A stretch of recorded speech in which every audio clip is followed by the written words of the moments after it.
On voulait quand même évoquer, alors moi j'ai marqué en prenant des notes pour préparer, les Tamalous de Sao Paulo. Nos deux vétérans, Lewis Hamilton et Fernando Alonso, qui ont quand même passé un moment difficile du côté du Brésil. On va commencer par Lewis Hamilton, on fait vite.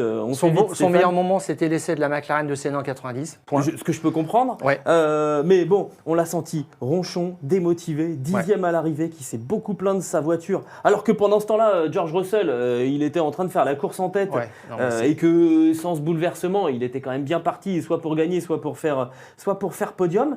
On a eu un petit peu mal. On a le sentiment qu'il vit un moment compliqué là, Lewis Hamilton. Il a perdu son mojo. Là, il a passé son dimanche à se battre en course contre Colapinto, Berman, Lawson. Ça, c'est la relève. Là, tu te dis quand même, il y a un changement de génération. Il arrache la 10e place à Perez. Il dit, bon, c'était au moins le minimum syndical.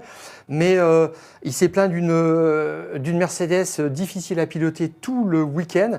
Je pense qu'il avait deux handicaps. Pour que la Mercedes soit performante, il faut qu'elle ait une garde au sol vraiment minimale. Sur les bosses, c'était pas possible. Et quand il pleut, tu relèves aussi la garde au sol. Donc il y avait deux bonnes raisons de relever. Mais bon, Russell était devant. Ah bah, il a fait 27 tours en tête, je crois. Donc oui, il y avait deux salles, deux ambiances là, clairement. J'ai l'impression qu'en fait, il reste en terre inconnue, Lewis Hamilton. Les saisons passent, c'est compliqué ces 2-3 dernières saisons chez Mercedes.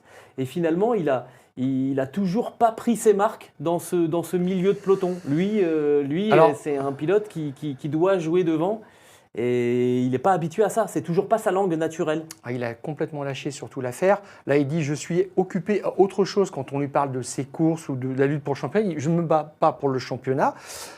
Aucune importance de finir devant ou derrière Russell, je m'en fiche complètement. Je veux juste essayer de marquer des points.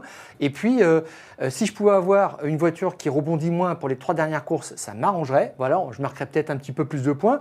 Et en conclusion, il dit « vivement Noël ». Voilà. Alors, je ne sais pas s'il parle du repas de Noël de Ferrari, mais on pourra peut-être regarder ça de ce côté-là. Il y a du rouge dans l'équation. Oui, tout à fait, exactement. Il a cité Noël. Moi, je pense tout de suite au repas de Noël de Ferrari. Ça serait une première intronisation. C'est un événement privé, donc il n'est pas en représentation. Il sera officiellement encore jusqu'au 31 décembre un pilote Mercedes. Mais enfin bon, voilà, il lâche complètement l'affaire.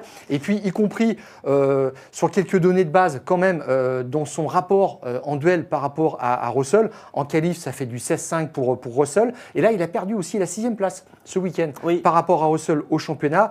Au niveau des points, c'est serré. Russell a mené 6 courses, il n'en a mené que 2. Enfin bref, il s'ennuie complètement. Et puis là, sa position au championnat, elle est artificielle parce qu'elle est surtout tributaire en fait, des points qu'il a perdu de la disqualification de Russell. Voilà, à Spa. C'est ce qu'il a remis en jeu. Autrement, il n'est pas dans le coup.